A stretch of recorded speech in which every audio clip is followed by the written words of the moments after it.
Welcome to Spare Change Radio. Okay, listen. I'm Josh. This is Allan. That's Pete and Sarah. You see this button around town or around the country or around the world. $1 with a cent sign. That's it for spare change. What do you want to? I'm Allan. No, you wanna, like, say hey to everybody. Hey. All right, hey, welcome back. It's episode 4 of Spare Change Radio, and along with me, I'm Allan. Allan's back from his travels in Cambodia. Of course, we have Pete. What's up? Sarah. And we'll have a special guest soon. And we'll have a special guest on today soon, Mr. Clinton Clegg of the Commonheart. But first things first, Allan, you've been all over the world. I've been following your journeys on Instagram. I lost a lot of followers over that trip. Did you really? Yeah, I lost like 20 followers. Do you think because you were posting too much? Yeah, definitely. You were posting a lot. Yeah. That's so I don't have to talk about it when I get home. I'm just like, I just look at my Instagram. Basically what you did to me earlier today. Yeah. I was like, how was you? You're like, didn't you see? I was like, it was good. Meanwhile, you had like an Instagram story of like a college girl where it's just like dash, dash, dash, dash, dash, dash, dash, dash, Yeah. dash. Yeah, lots of dashes. So let's see what I saw of your trip. You were in Vietnam. Yes. And you went into a tunnel? Yeah, so we went to the Cu Chi Tunnel Complex where we that place because throughout the Vietnam War, the Vietnamese soldiers would just stay in these tunnels. And there was a video that you saw that you tried to describe of me pulling the thing down over my head. You got into a tunnel. Yeah, what that was a crawl space for a tunnel that the Vietnamese would use to get in. And that section was enlarged for tourists by 35%. So it's like a tourist trap type thing in Vietnam. Well, no, I shouldn't say trap. It's not. It could attraction. Be, yeah, if you go the wrong way in a tunnel, yeah, you could fall into a trap. But yeah, it's a big attraction after the Vietnam War. But like we got to see like crawl spaces that were like original size, and they were like the size of my foot across. Was it like freaky or was it? It was. I mean, going into like the size for me, like it was actually like decent. Like we got to actually crawl through a tunnel too for like 100 meters, which is like 300 feet. So that was like, I was kind of like, I was doing like a dog crawl almost because it was like so short. And then one guy in our group was like 6'3" or something. And we got to one point where you had to like, you were coming straight and then the next section of tunnel was above you. And you had to like lift yourself through a hole into the next section of tunnel. But there wasn't enough vertical space. So like you had to like tuck your legs up under you and then like kick them out in front of you. And I just turned to the guy behind me. I'm like, yeah, you just go out at the last exit. You don't want to try this. Because I barely had enough vertical It's like spelunking. Yeah, almost. A lot cleaner though. That freaks me out, nice. man. And then the other thing I saw is you were shooting a machine gun. Yeah, we shot machine guns at the same area on the Ho Chi Minh Trail. It was cool. It was really cool. And then I put a video on Facebook, and there's a lot of backseat machine gunners out there. What do you mean? Everyone was telling me how to shoot a machine gun, and it's like, you're supposed to hold the trigger longer. It's like, yeah, I know that, but I just spent $80 on 30 rounds of ammunition. I'm going to enjoy this. I'm not just going to burn it all up in a second. So you took your time with the machine gun? Yeah, and they had like targets, and if you hit 5, you win a hat. So I was going. I got 2 out of 5. You didn't get a hat? No, I did not get a hat. You couldn't really like move it up and down, so it was kind of rigged against me to begin with. But 2 out of 5 wasn't bad. Yeah, fully automatic weapons are not meant to be precision weapons at all. So do you think most people that have the machine gun and the hat challenge just like let it rip and like 5 out of the clip will hit it, right? Yeah, maybe, but you know, Meanwhile, 30 rounds like, goes really quick. Well, listen, it's great to have you back. Yeah, I'll tell you that. We did the phone call, but it's just different having you here in person. It's good. Surprisingly, I missed you, man. Oh, wow. It's weird. Thank you. Yeah, flattered. We'll see if you make me regret that statement later on today with some nonsense you'll bring up. Let's check in. It's been 2 weeks since the last podcast, the last radio show. So what we know what you've been up to, but what have you been up to? There's been a lot going on for sure.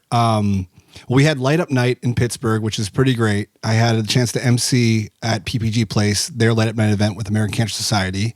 And it's my second year doing it. So what we wanted to do is kind of like make it more of a spare change type event. So we had Byron Nash come out and perform. And Byron actually did our, old version of Spare Change last year where we did a video for American Cancer Society. And he's now signed on to be a part of the new network of musicians who are growing their impact at shows. So he'll be fundraising for American Cancer Society at future shows. But this was like our first kickoff for him. And it was awesome. He had these two guys playing. One guy played keyboard, but it was like kind of like a Rhodes type situation. But he was so good that he was playing bass lines at the same time as playing keyboard. Then he had this drummer that kind of reminded me of Steve Jordan, and they just did these like kind of like funky, jazzy, rocky versions of Christmas songs. So after the normal Light Up Night presentation, this amazing kid, he's a 5-year-old cancer survivor, like lit the tree, and then Byron performed.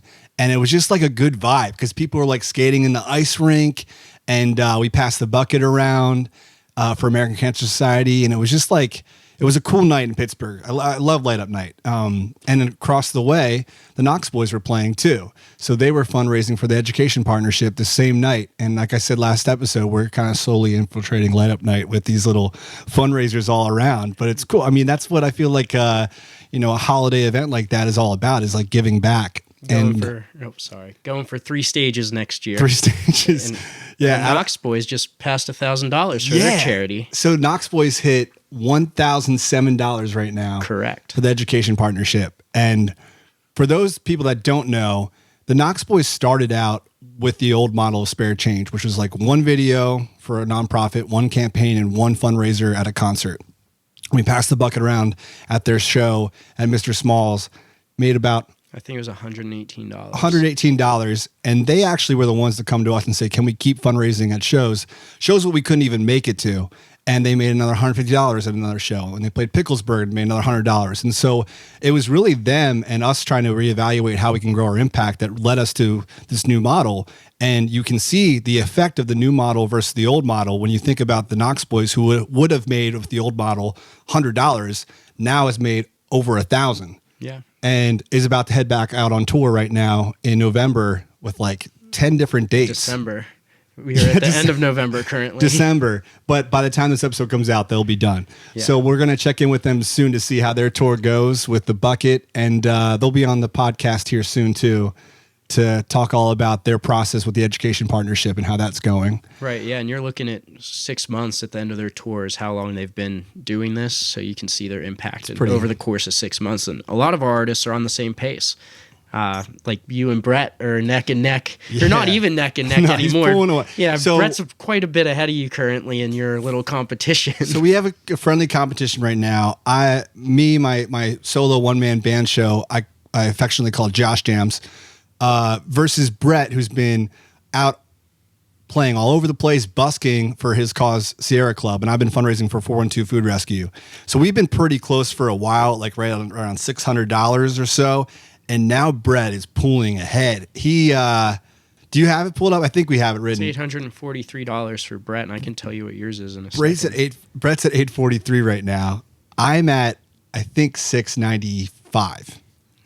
I'll tell you in a second if you're right. I think I'm pretty. Yeah, $695. Right on the so money. He's pulling ahead of me. I think he's got another show or two in December. There's 3 in December. I've got 1. Yeah. At the Fire Pit in Irwin, PA.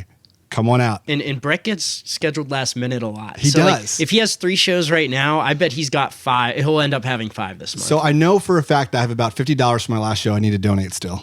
So we're going to be looking at around $750 versus him at around $850. I need to have like a home run show at the Fire Pit. I need to like have people coming there with the intention of giving money to 412 Food Rescue if I even have a shot. And we should say that the loser has to fundraise for the winner's charity in January. So now, was that just one show or all of January? I think it was just one show. I only have one show in January, so that's what I was thinking. Okay, there you go, one show. All the shows. Whole year at this point. But here's my idea.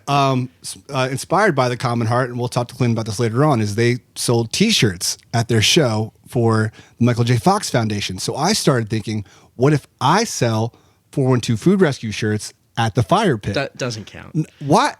What if I sell them? You're selling, yeah, okay, you can sell your T-shirts for the charity, but that wasn't the premise of your competition. What's the competition premise? It was who can raise more money in the bucket. The money will go in the bucket. I think it's worth a shot. We should figure out. You do sales, right? We've seen that it happens at Stage AE, but does it happen at the Fire Pit in Irwin, PA? We're going to find out. So to be continued. We'll see if we can pull that off. I'm interested to try that out. And then the other big news, the craziest news of all, is that we've just surpassed $10,000 raised from all the musicians in the network. And we're quite a bit past that. Actually, we're at 12,500. Yeah. So we hit our goal this year of hitting 10,000 and beat that. And a major part of that is our guest tonight, Mr. Clinton Clegg from the Commonheart. Welcome, Clinton, to the show. Can bearing gifts. Wow. Oh, my favorite gift. Oh, yeah. Commonheart beer. Commonheart beer Made by Grist House. with the Grist House. Who did the illustration? That's from the cover of the record. That's the art. That's great. That's Yeah, the it's artist, beautiful. Joe Miller. The Joe Miller, thank you so much. Who's this going to? Both of you? Oh, You can yeah. give that to him. Yeah, he'll pour it. Oh, yeah, we'll send it down. Yeah. All right. Perfect. But you know, I had to come correct with some good beer. Yeah. You Yeah. set a new standard. I wasn't even going to drink tonight, but that just went out the window. Same. Here, Pete, we're going to get this. Yeah, I'll just take it. I was like, Thanksgiving's over. It's time to get back on the grind before Christmas. But I'm not going to say no to someone bringing their own beer. It's like rude at that point, That'd right? just be, that'd be like, come on. It's like when you go to a country where it's rude to turn down their food. Like, Look at that. Boom. Same thing. Wow. This is great. All right, cool. Cheers, gentlemen. Hey, cheers. cheers, Thank guys. you for being here. Pete over there. Cheers, my man. Cheers, Pete. Sarah, cheers to you too. It's great. Everybody can hear me drinking. Yeah, we're going to have some great ASMR drinking sounds for our. I don't think that qualifies as ASMR. This is awesome. So we're going to get into the year you've had, but one of the things is clearly having your own beer release. That happened right as the album was about to drop. Am I right? Yeah, there was a lot of planning that went into it. It was really got to thank Grist House and my manager, Katie Moran, for really setting that whole thing up. And I think Grist House kind of had the idea of doing some collaborations with bands, and they came to us because they work with Mr. Smalls and Opus One a lot. Right. And put that together and just turned out great. They were easy to work with. We talked a lot about how we wanted to do it. And the one thing I was most nervous about was how the beer was going to taste, because I didn't get to try it. They weren't like, Right. I didn't go in there for a tasting or anything. They were just You were like, This is what I you need get. more hops. Yeah. yeah. I think it's really good, though. It is solid beer. They asked me general, I was like, let's go pale ale. Yeah. A little safer, Right. more drinkable for the average palate. Let's Yeah. go that route. And it turned out great. It definitely did. Now, on the course of the year, where does this fall? Like, which month of this beer release and album release at the same time? Oh, we tried to orchestrate them together. Yeah. So the beer was out about when the beer dropped. I think the beer dropped the week before the record dropped. So August 10th. Okay. And then the record So dropped August kind of 17th. recent, yeah. Yep. The only not even a downside. I think kind of the nature of the relationship is that there was only so much beer made. Right. How many did you get? Well, they gave us a couple complimentary cases, but unfortunately, I got so many people in my band. We only got a couple beers each. But they also allowed us at a very friendly rate. We picked up. That's cool. A lot of the band picked up, gave it out to their families and all kind of stuff. It was a cool thing. Yeah, we did a beer last year with Yellow Bridge called Busk and Bramble, like playing off the busking theme. And it was a similar situation where like threw a couple ideas out of what it might taste like, but didn't know until night of the event that we had for the beer release. And so the same way I was kind of like, all right, here we go. Then like so happy, like, okay, it's good. We're good. Everyone, Right. Especially with you tying so much of like your brand to it. Like Yeah. it is I mean, what a great job you and your team did of like creating a whole vibe for an album. With all those photos you took, the album cover art, like it's so cohesive as a brand. Yeah, that was cool. They had us down to the brewery the day of the labeling, and we got to get some great shots of them actually putting the labels on, and us just Did they let you put a label on yourself? Oh yeah. Yeah, it's like going to the Crayola factory when you were a kid. I don't know if you guys did that, but I remember going to the Crayola factory and getting a wrap of crayon. Oh yeah? Yeah, it was Nice, dude. It was the All right, we have so much to talk about, but before we jump in, we need to talk about our newest edition of Battle of the Bands. It's our bi-monthly segment where we ask our audience to pick between two bands for no real reason other than which one do you like the best. And so we have 4 new artists up this week, or 4 new battles up this week. Sarah? Oh, there's the bonus of, do I even know any of these artists? So let's hear it, Sarah. Yeah, it's always a good question for you. All right, first matchup. The Temptations versus the Jackson 5. Okay. I think we should go to our guest first. Tough matchup. I'm a decisive person. Okay. Temptations. Boom. Hands down. Yeah. I mean, Jackson 5 is a great group, tremendous history, but the Temptations they're just that fire. Any songs come to mind that make you help decide that? Is it Running Confusion? Ball of Confusion. Ball of Confusion. That's the jam. I mean, even their classics. I mean, what's better than Papa Was a Rolling Stone? Yeah, it's one of the greatest songs ever. And you have to also consider the fact that both of these bands had their own like TV docu-movie series, the made-for-TV movies. Both, I think, may have been produced by the same people too. But if you ever catch the Temptations one, it's one of my favorite movies of all time. It's so good. Me too. You know what I'm talking about? Oh, yeah. I grew up watching that. I still watch it like every year. That scene where Eddie Ruffin comes in and like surprises them and sings like, I know you want to leave me. That's like my favorite scene in all movies ever. So I give it to Temptations too, by the way. I've heard of the Jackson 5. Oh my gosh. Wow. Skipping Allan. Wait, no, I mean, both of those bands are quite a bit before my time. yeah, us too. But can you name one Jackson 5 song? ABC, right? All right, can you name 2? You're asking way too much. Am I? I know Karina loves these segments because she loves getting mad at me for not knowing any of these artists. I think everyone's mad right now. You can only name ABC. Yeah. No, if I told you like I Want You Back. Yeah, I probably heard that one. All right, like Rockin' Robin. Probably heard that one. Okay, how about you two? Who are you choosing in this battle? Go ahead, Pete. I'm definitely going with the Temptations as well. Yeah. Okay. Same. And how about the audience? The audience disagreed with us. Wow. But it was tight. Story of my 58%. life. 58% to Jackson 5, 42% Temptations. Close. Maybe more people know Jackson 5 songs than like. Probably. But like My Girl I know. is like one of the biggest songs ever. Yeah, you're so right. My Girl. There's That's a couple. Temptations? There's a bunch of Allans in the Exactly. group answering this. Just like quick with the trigger finger, just like right, left, right. Okay, yeah, My Girl. That's a jam. Yeah, it is a jam. That's one of those songs like Hotel California that just doesn't get old. It's just you hear My Girl right now and you hear that dum dum dum and you just like go away. Like my mind just travels. You just know it, yeah. Love it. All right, what's the next matchup? All right, next matchup. Aretha Franklin versus Diana Ross. Clinton? I mean, that's easy.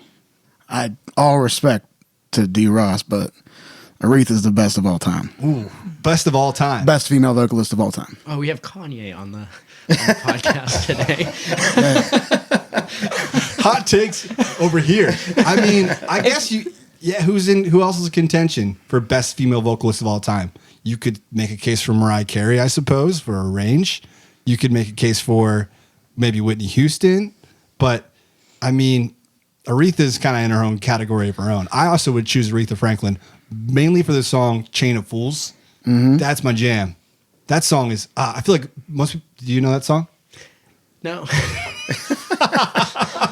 I don't even know either artist. Also, Aretha Franklin was in Allan. the Blues Brothers, so you gotta give her that too, because that's like just street cred bonus right there. That movie's just crazy with appearances in it, but I mean, Aretha's just, just a different all time and different how about level. Pete. Yeah, definitely Aretha. You know, she is an amazing activist for women's rights and women of color rights too. So she was more than just music, and she was just an outstanding human. So definitely Aretha.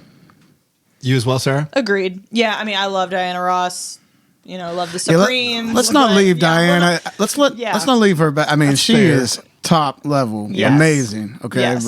but next to Aretha, That's tough. Yeah. That's a tough matchup for Diana. I think I've got more familiarity with Aretha Franklin. And it's hard for me to think of all of Diana Ross songs, but I bet you if you went like song for song, we'd be like, maybe it's closer than I thought. But what did the audience say? This was another close one, but Aretha took it with 57 to Diana's 43. So still pretty close. Yeah. I'm proud of you, audience. Yeah. This is good all for right. us and Spirit Change to know as well, because, we have 10 artists right now that are a part of the Musician Impact Network fundraising, and it helps me to just know where they fall in line of like what they're into, their tastes and things like that. But there'll be times like that where we hear like, Aretha gets picked over Diana Ross, or last week I think we were talking about Drake versus J. Cole. And again, sometimes you're impressed by the audience's taste. And speaking of the audience's taste, we had a couple fan submissions this time. We did. The first fan submission was Red Hot Chili Peppers versus The Killers. The Killers. Ki- Sorry, Clint. I knew these ones and I had to go. So you're making a case for the Killers. Yeah. Go ahead, state your case. Why? Have you ever been to a karaoke bar and heard someone sing the Red Hot Chili Peppers? It's always a Killers song every time. Mr. That's Brightside. the basis. Yeah. I mean, Mr. Brightside. Do the Chili Peppers have a karaoke song that can compete with Mr. Brightside? What would it be? Under the Bridge. Under the Bridge. Yeah, Yeah, that's that's probably the choice. Soul to Squeeze. Yeah, We're starting to get into generation Yeah. wars right, here. Right. Okay. That's true. So here's my take, and then I'll hear what you have to say. I think that the Red Hot Chili Peppers are a better band, but I really love the Killers. It's like I love their last couple albums are fantastic. Even the last single, "The Man," I'm sold on the band. Oh, also side note, they just rocked Glastonbury. If you've not seen this video, you should watch the Killers at Glastonbury, because I think everyone had very low expectations and they came out and like put on a clinic. Side note, Mr. Brightside has been on like the Hot 100 for the craziest long amount of time. Maybe we can get a number crunch on that, Pete. But I've heard somewhere that Mr. Brightside's been on the Hot 100 since it came out. I don't know if that's true wow. or not. Maybe it's like a global I don't know. Clinton, what do you think? Chili Peppers, Killers. Who are the Killers? Ooh, now we got guys. Break No. it up, guys. Come on. I'm We're totally friends. kidding. I know who the Killers are, but You're right. I grew up on Red Hot, so Yeah. I've got to go with them. I think you're right. When I say the Killers, I know I'm wrong. But No, they're obviously. I mean, they're killing it. Their music's great. No pun They're intended. Killers. I think it's an odd. Perry. It's a weird It's an pair. odd versus. Again, there's going to be fan submissions like this where they're going to want to know where we fall, and yeah, definitely a strange pairing. This one's from who submitted this one? This is from Tommy Stacks. Tommy Stacks, Fantastic Limos. Definitely check out our friends at Fantastic Limos. They've got a great limo service where you ride around in vans like the 18 van. We did it in our 11th episode of Spirit Change back in the old days. But yeah, great submission from Tommy. Little strange matchup. Pete, you've got some an update for us. Yeah, I got the stat for that. It's on as of July of this year. It was on its 209th week straight of being in the Hot 100. 200 straight weeks. Yeah. So since it came out. Yeah. That's I love- multiple years, yeah. Yeah. Clearly an iconic song. I mean, Yeah, I mean, if you've been in a bar in the past decade, you've Still heard that sucks. song. Oh, yeah. you don't like Mr. Brightside? No, I hate covering that song. If you remember, like wanting to play that song, I was like, I do not want to play it, Mr. Yeah. Brightside. I I was love like, it. I do not want to play the Killers. That's when Pete would take his break. Yeah, people can sit that one You out. guys would rotate. That's so funny. Wait, did we get your choice? Did you say? I have to go with Chili Peppers. I didn't even know the Killers were still doing things, but like I might be man. out of touch. I guess the last Killers will time be taking a bucket anytime soon. Last time I heard the Killers was, I think, when Mr. Brightside or right after that came out. So That's only about But I'm 4 out of years touch. ago. You guys are missing out. There's some No. great albums. Day and Age is a great album. Yeah, I'm just trying to defend them. What did the audience say? Was it even close? it was a little further apart than the last ones. We'll say that. Red Hot Chili Peppers 67%, Killers 33%. That feels right. I'm not even That denying feels that. right, I That think. feels actually. It's probably a bigger difference. I mean, Red Hot Chili Peppers have Flea in the band. Anthony Kiedis is insane. Their last album sounds as current and fresh as their first album. It's amazing what they've done. So I don't hate that answer at all. And then we have one more. Yeah, one more submission. This was from Darren DiNapoli. D-Naps. Naps, yeah. And it was a battle of the Ricks. Rick Astley versus Rick Springfield.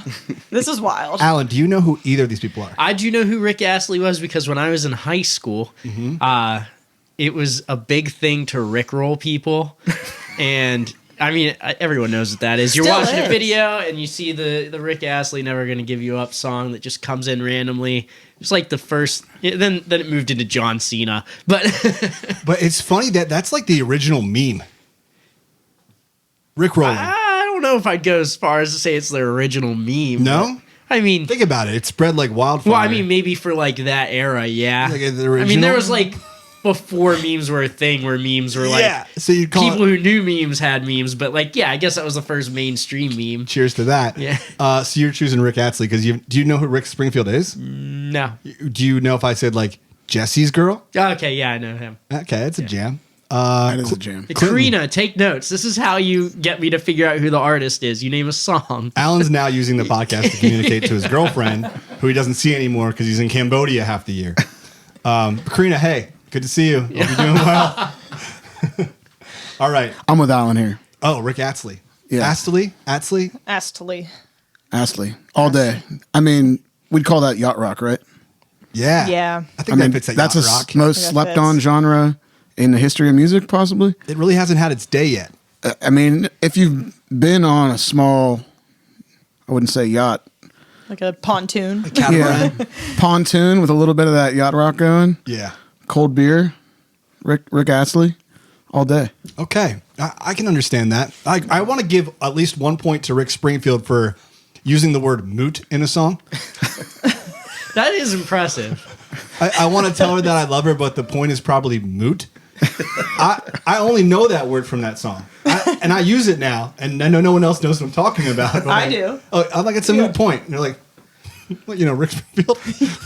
Like, Yeah, God forbid Josh coined picks up the a word. dictionary. yeah. No, that's where my vocab comes from. So Josh has voted for the word moot. If it were between Moot and Rick Astley, maybe I also will go with Rick Astley because that's a jam. And I want to I've never said this before. I want people to do the research on this. I'm almost 100% sure that Never Gonna Give You Up is kind of a ripoff of Prove It All Night by Bruce Springsteen. If you hear the chords together, it's the same thing. I can't really sing it. I mean, a lot of songs are the same four chords. Yeah, but- Axis of Awesome literally wrote a whole song about that. If we can somehow put in this podcast these two songs without getting in flagged. post, Pete, it's going to go here. It's going to Piano go. version. from Never Gonna Give YouTube. You Up. And Prove It All Night. Let's go back again. Never Gonna Give You Up. Prove It All Night. You're right. They do sound the same. Thank you. I was waiting for Allan to go like, I don't hear it. Did you two vote? Or was this like a wash? Is this all Rick Astley? Or do you guys, anyone feel Rick Springfield? Astley. Okay.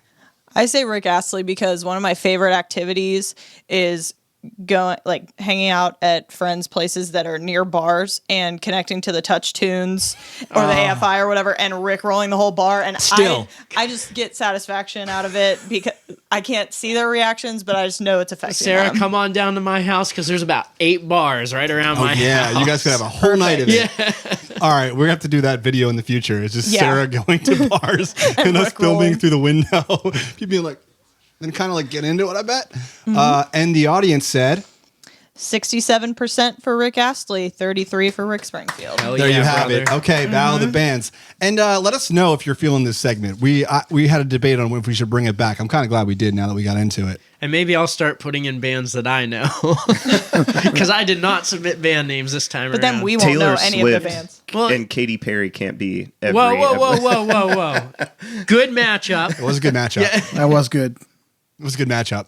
All right. So that is our Battle of the Band segment. And we have a lot to talk about with you, my friend. So I was thinking back about this past year and the year that you've had, now that it's December, and thinking through some of the things that have happened between Pressure coming out, the beer release, Jam in the Van, CBS This Morning, the hometown show that we all got a chance to be at.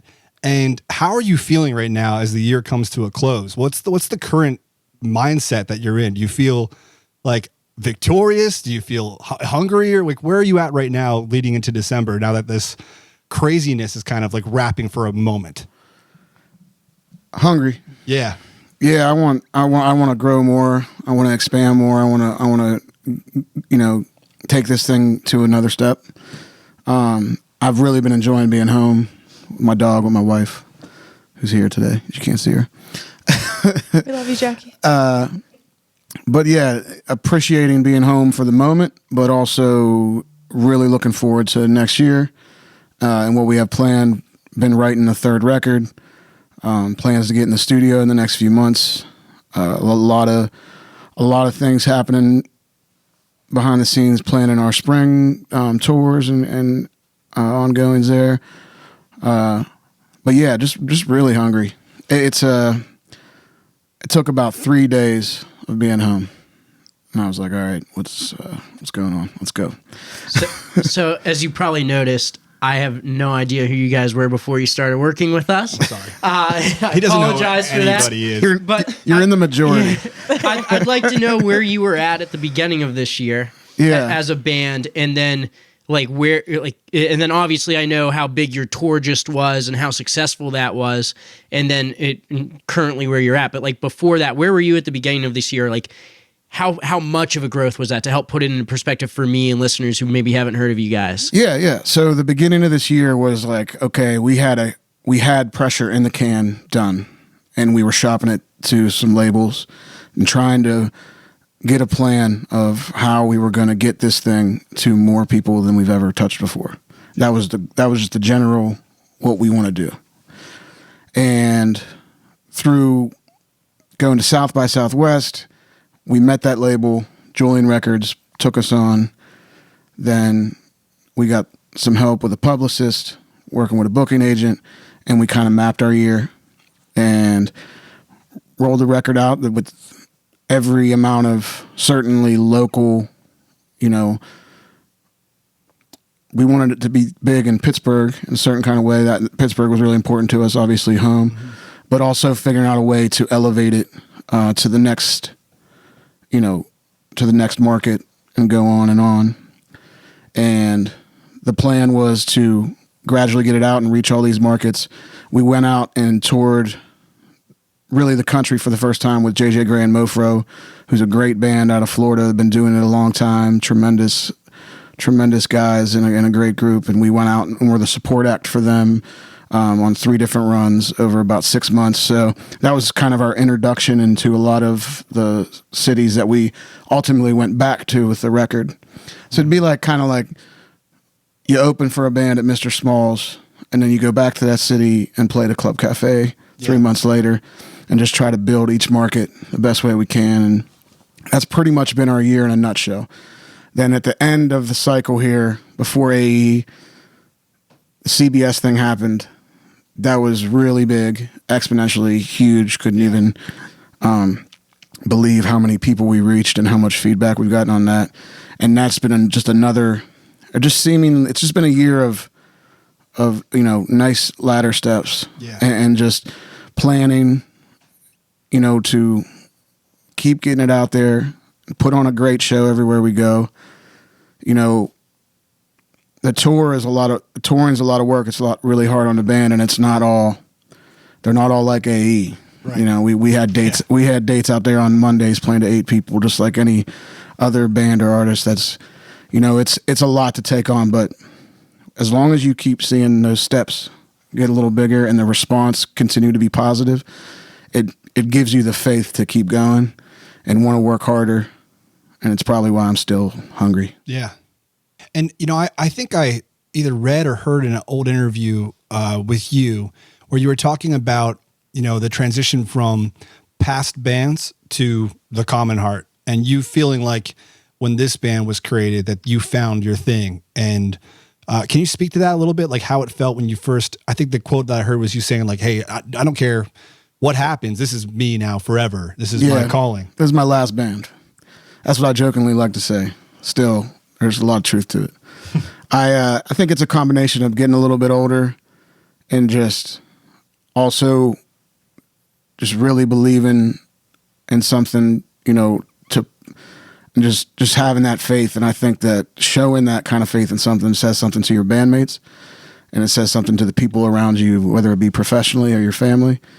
And if you demonstrate that kind of faith and effort and focus, I think it says something about you, but it also rubs off on people around you, specifically my bandmates, specifically my team around me, my wife and my family. And it's just that kind of mentality of like, no, this is it. Like, I'm not a musician. I'm the singer of the Commonheart, period. Yeah. And just have that kind of focus. And that's try what I'm trying to do. You know, every day. Tomorrow will be. What felt different to have that proclamation that you just made, where this is my last band? When did you realize that? Was it just a natural thing where you're like, okay, I found it? Or did you remember that moment? I mean, I was involved in a lot of great projects over the years before the Commonheart, but this one specifically felt special because there was no end of the road to be seen. Yeah. You know, when I was in some bands, you could just see things going a certain way. I was too young to really like be focused. You know what I mean? Totally. I could only, I could barely see the wall in front of me, let alone 5 years of my life. But then when I got out of college and knew I wanted to make music my focus and the Commonheart my focus, that's when I couldn't see the wall in front of me anymore. It was just a wide open pathway. Wide open pathway. The reason I'm asking this question and the reason I bring it up is because when I heard you say that, there were so many similarities for me with Spare Change. And, I had played music professionally before. And I'm certain that we were probably in a similar mindset with your old bands, and that I was trying to figure out, like, what's the next thing?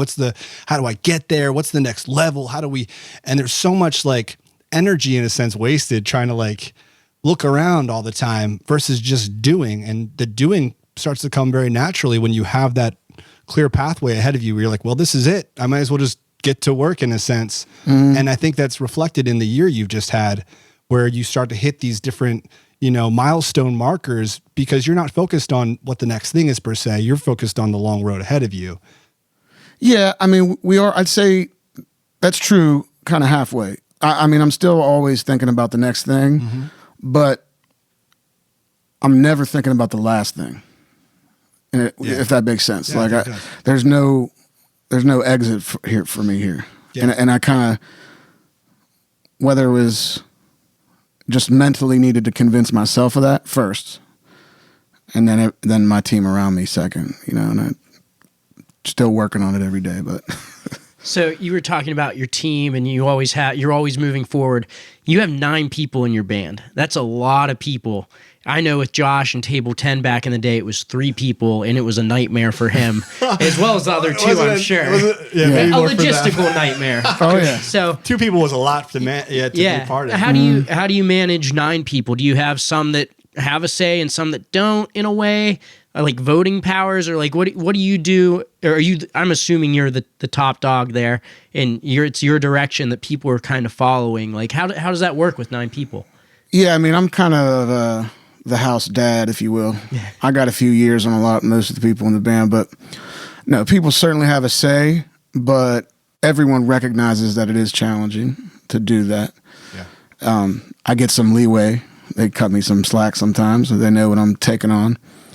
But for the most part, everybody just recognizes the goals we were talking about earlier, and just how we're going to get there is to keep this thing on a track. And you just got to communicate, use a calendar. When you're not happy about something, speak up. Yeah. And we just take every challenge and get past it. And it's not easy some days. Some days it's real easy. Speaking of those shows where we, maybe had 8 people in front of us, going out to that crowd at Stage AE was like a gift to that. It was like I felt like it was my gift to them. Like, stick with it here. Yeah. This is something cool. Like, we got to keep going for this. I want to make all those shows like AE was. And it's back to those steps I was talking about. And I think when you see those progressions, when you see things going upward, it's easier to sleep in a hotel bed next to a dude that stinks for 20 nights in a row. Yeah. Been there. Yeah. It's those little things that you swallow, and I know that it's hard for all of my bandmates to swallow sometimes. But dealing with those little things, as long as you see a little progression, you get to celebrate those big moments. It makes it worth it. And so that makes so much more sense when I think about the Stage AE show, which the four of us had a chance to be at and film. And hopefully by the time this podcast drops, that video will be coming out as well. Cause I love to have them happen in tandem where people can really see what that night was like from an audience perspective. And having been to now a number of Pittsburgh shows, it felt like, it didn't feel like just everyone was cheering for you per se. It almost felt like a whole Pittsburgh win to have you there. Like it was such a community. I left there feeling like such a sense of community with Pittsburgh in general, of them all coming out to support you. But now knowing the context of the tour that led up to it, it was like almost like not, I want to say breaking point, but like a breakthrough moment where you're like, this is what we've been working for. And Pittsburgh came out big time. They really did. If I may interject, I think that was the largest crowd that we've seen as spare change at a Stage AE show. Stage AE for sure. Sheila E. wasn't as big. Deo wasn't as big. Like they were good crowds, but it was packed for your show. And I was shocked. Every episode Allan Never talks fails. about the shows that the crowd on. I always on everyone. So you guys did really good though. And there was a girl there that I knew. She was there with her dad, and she said that I'm sure you'll appreciate this. Is why I'm sharing it with you. She goes like your band is like their thing. So that since you guys were in town, they like had made sure to come out and see your show that night. Yeah, her and her dad. It's cool. Yeah, it was like we their get thing. a lot of that, which is great. A lot of because we do kind of resemble an older sound, so we do get some older folks that are really into us, and I have a lot of like the father-daughter relationships that are like, oh, this is I love this music. I love this music too. Let's go together. That happens quite a bit, which is great to see that kind of cross-generational thing. But yeah, that was a really special night for everybody. I mean, it was definitely packed. Feels like you all rise to the occasion as well.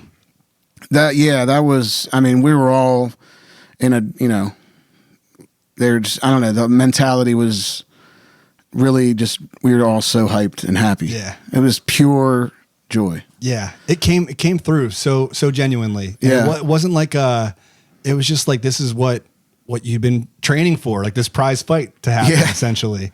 It's so funny. When I first had a little bit of, the band started to get a little bit of name in Pittsburgh. We played Deutschtown in 2016, I think.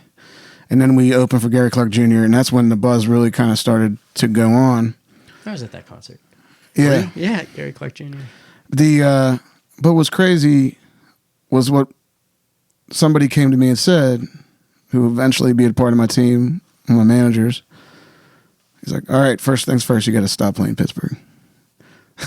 I was mind blown. Yeah. As a kid who has worked through the local scene to try to get on every big stage I could get on.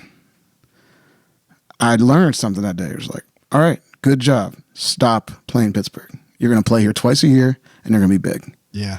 And like learning that and seeing what happened at AE, It's like full circle. I was just like, all right, and I missed that, but I don't know. It's just it's crazy some of the things that I've learned through this past year, and just how to try to how to manage your band and try to, I don't know. It's been a crazy year, but AE was such a everything coming together. Just all joy. I mean, your tour was what, 2 months, right?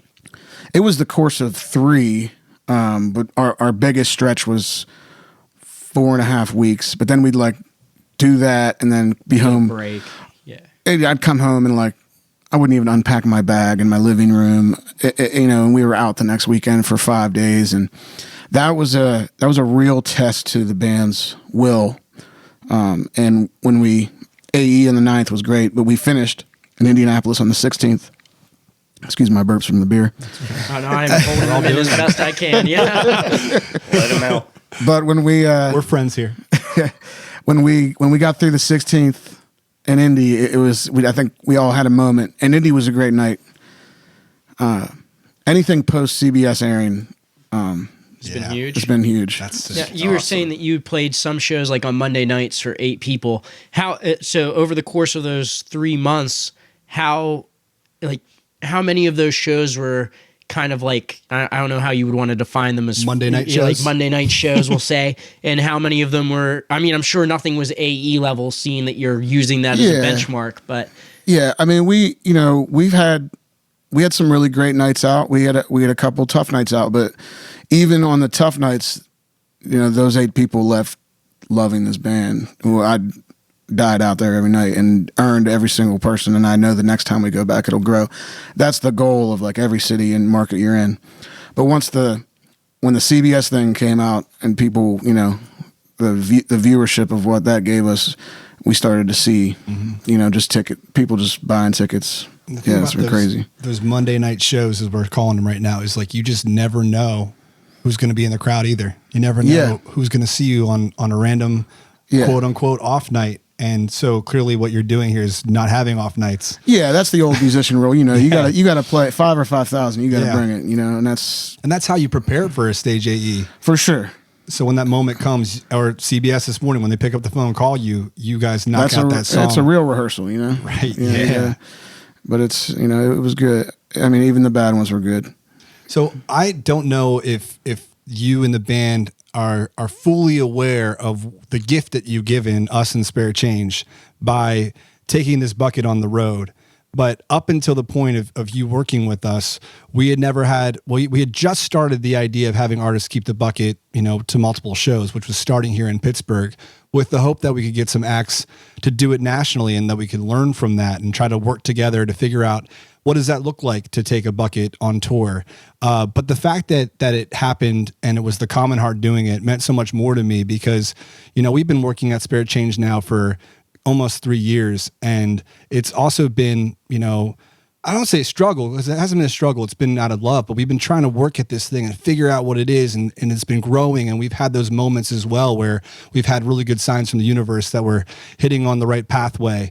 So to have that moment hit where we kind of felt like we finally figured out what our calling is, to have your band and you take this bucket on the road felt like so great because it started here in Pittsburgh, and that first major milestone for us to have this bucket go across the country was a Pittsburgh band doing it.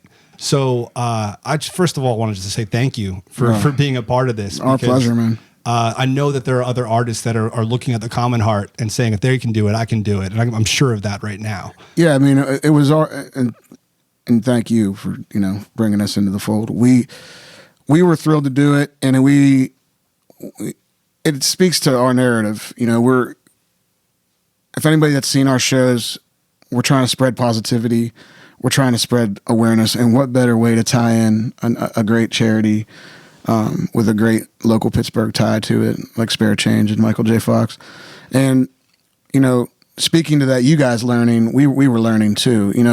I think what bands will learn is as you guys bring more artists on, is the proper way to manage that, and it can become a part of who you are. And in this time we're living in, it was really received well to have this type of thing involved in your show or at your merch booth or however you handled it. And it was across the country, everywhere.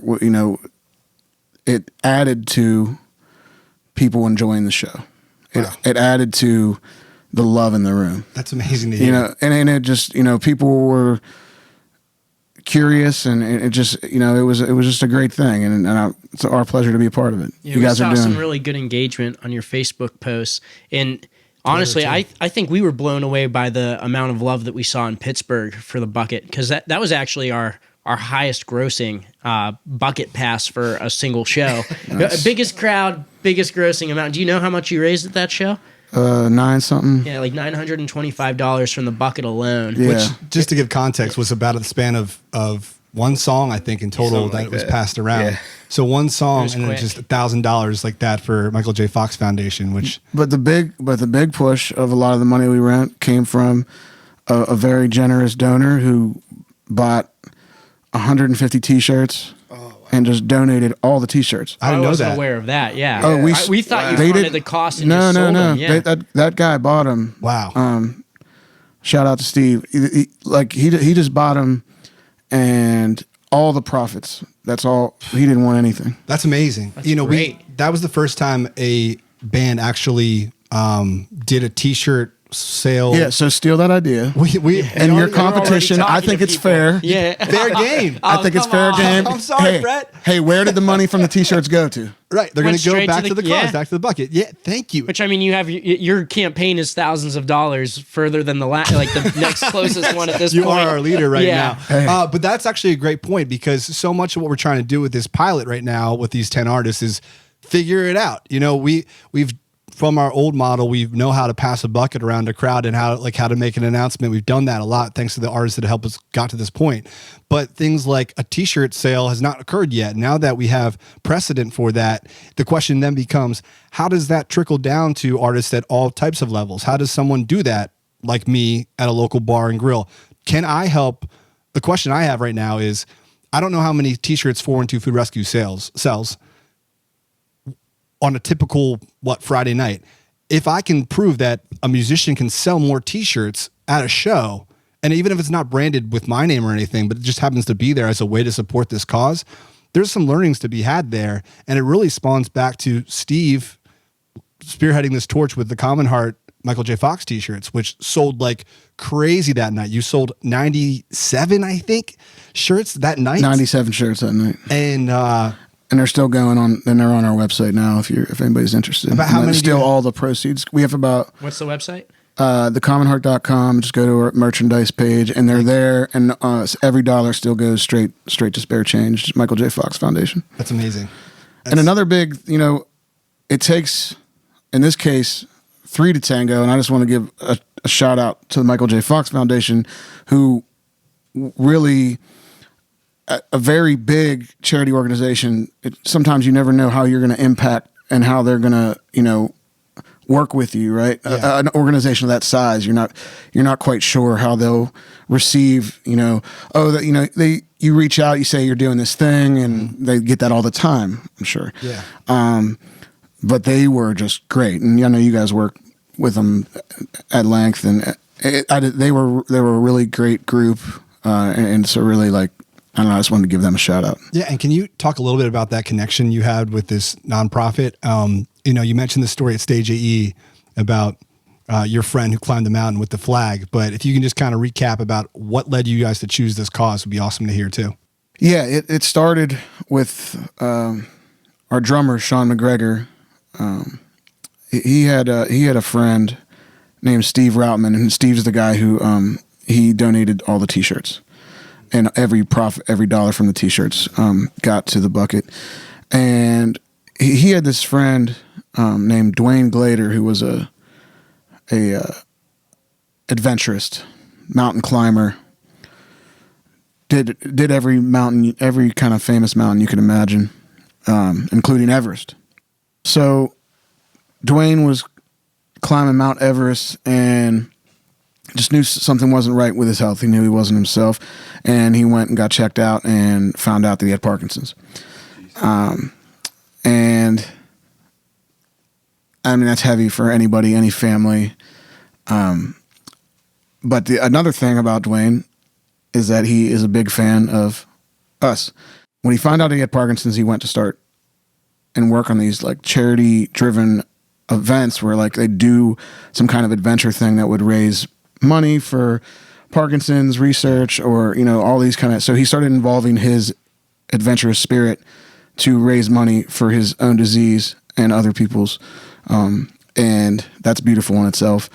But also over time, he learned about our band, and somewhere down the road, he took a flag with our band logo on it and flew it up at the top of at the launch site of Mount Kilimanjaro.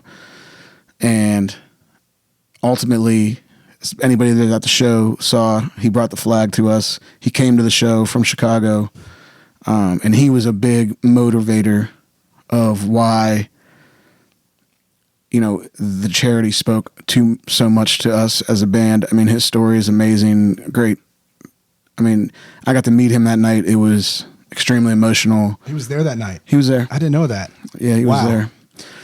It it was great to meet him and his family. And Steve is also our connection to him, who is a great friend of Sean and becoming a great friend of mine, and just great people all around. They're doing special things. He's battling the disease best he can, and just, much love to him. Obviously, it was a really great thing to get behind.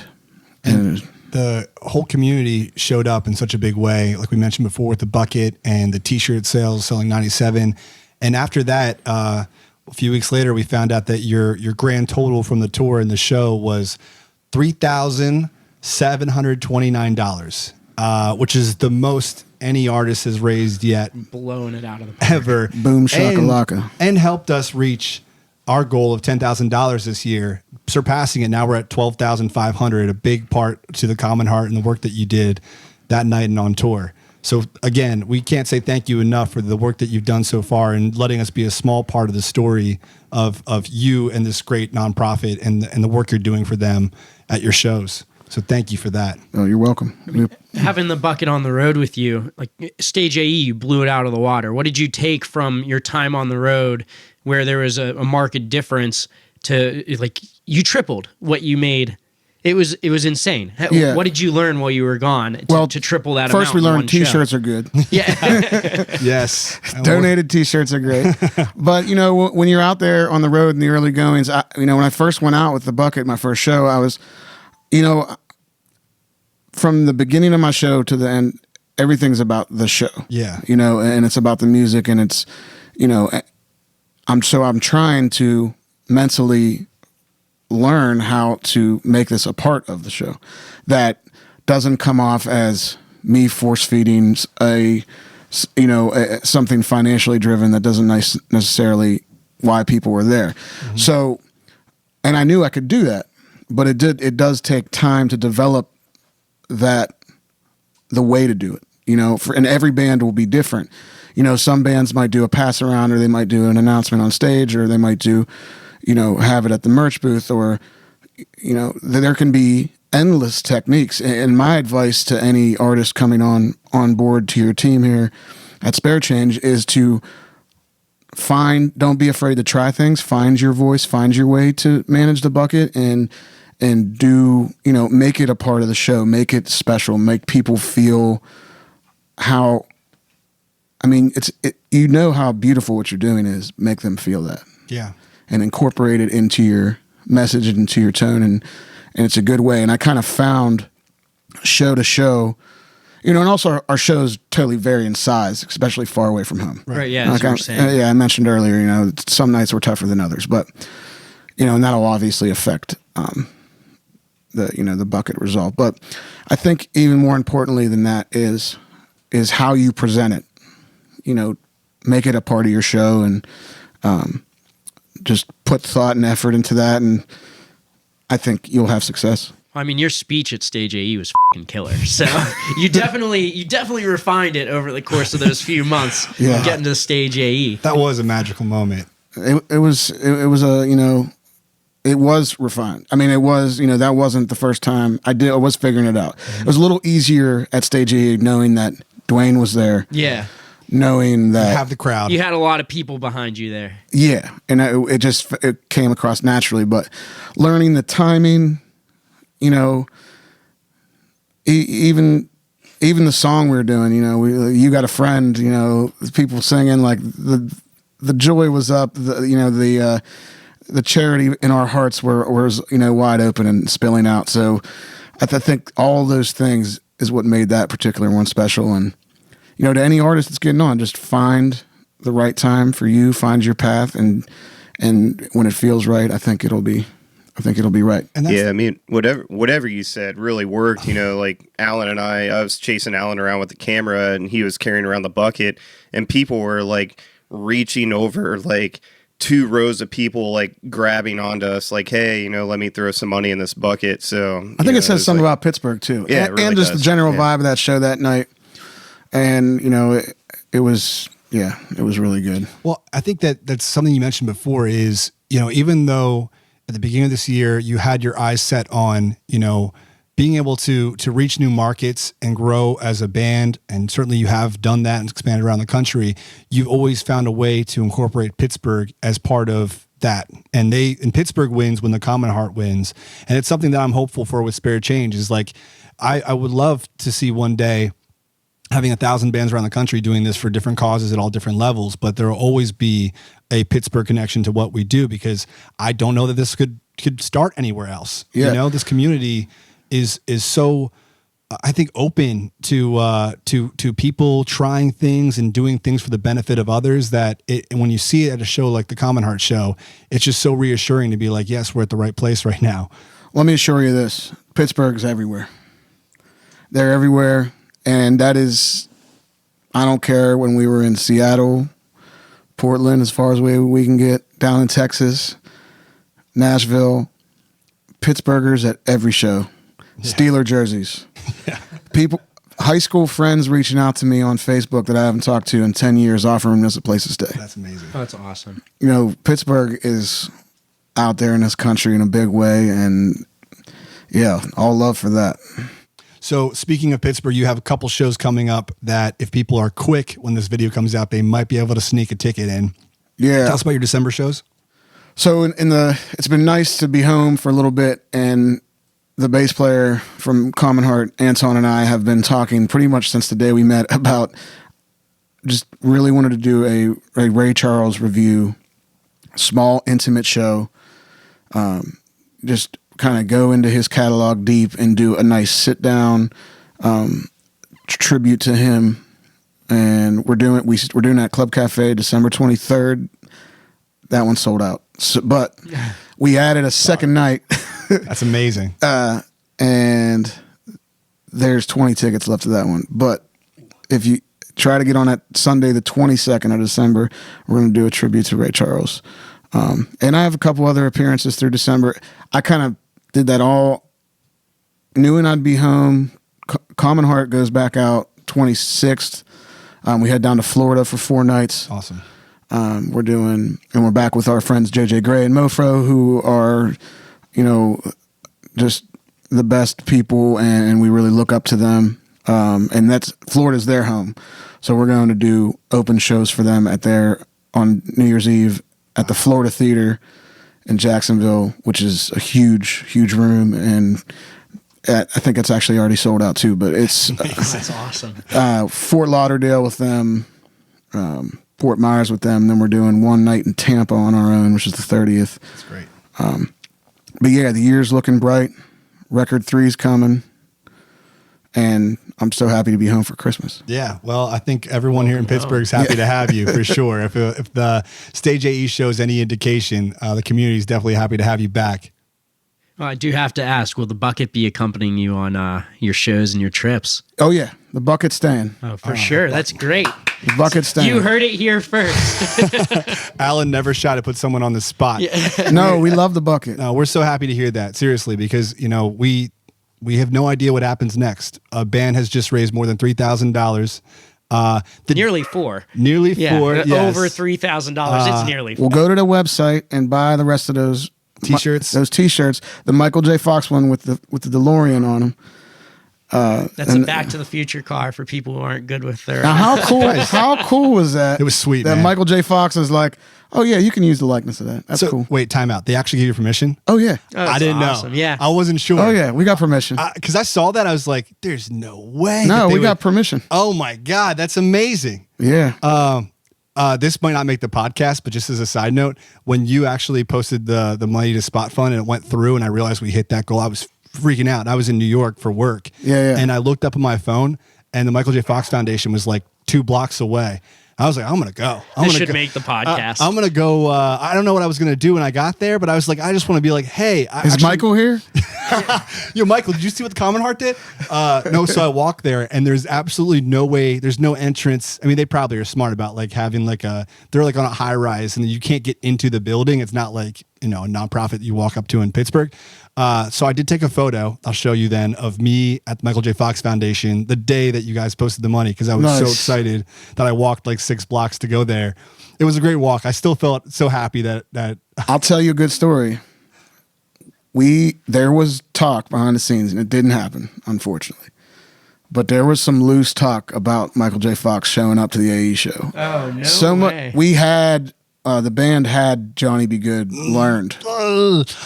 If you're watching this right now, Michael, Pittsburgh's a great place. I'm sure there's going to be another. We're going to do it again. You're going to have 1 or 2 chances to see them in Pittsburgh next year because, listen, we don't want to oversaturate the market, first of all.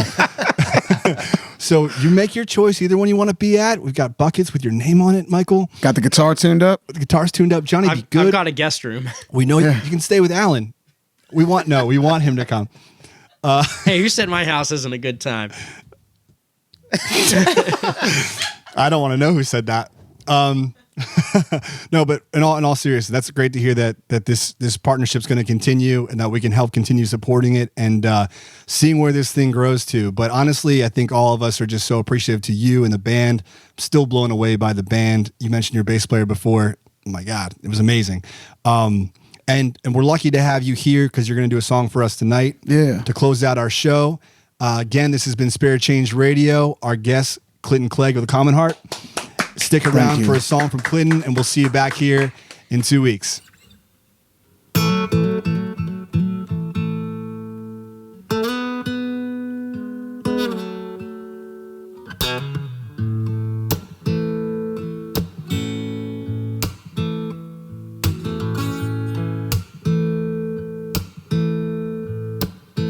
I was a drifter when I found you. I was scared of love and all the evil it can do. First I took my time, but then I hurried up. I'll be down doors for your love, babe, but I had no love. I see I ain't no angel, no, I ain't no saint. I'm the one that will wait, Lord.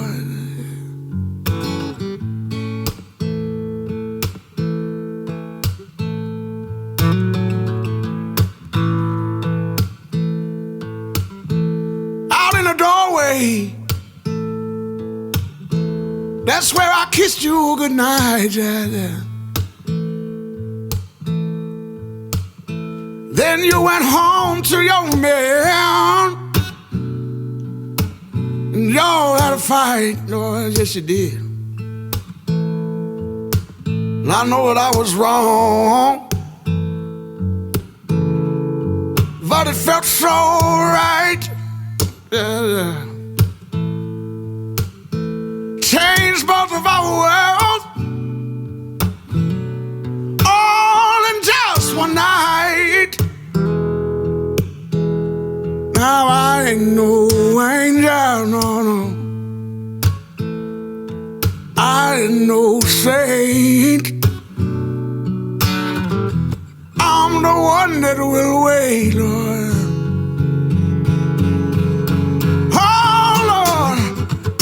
Care what the people say. Will you give me the best days of my life and the worst of the year? But when I'm away from home, then you're feeling all alone. Just know I'll be coming home soon. Oh Lord, I ain't no angel, no. No, I ain't no saint. I'm the one that will wait.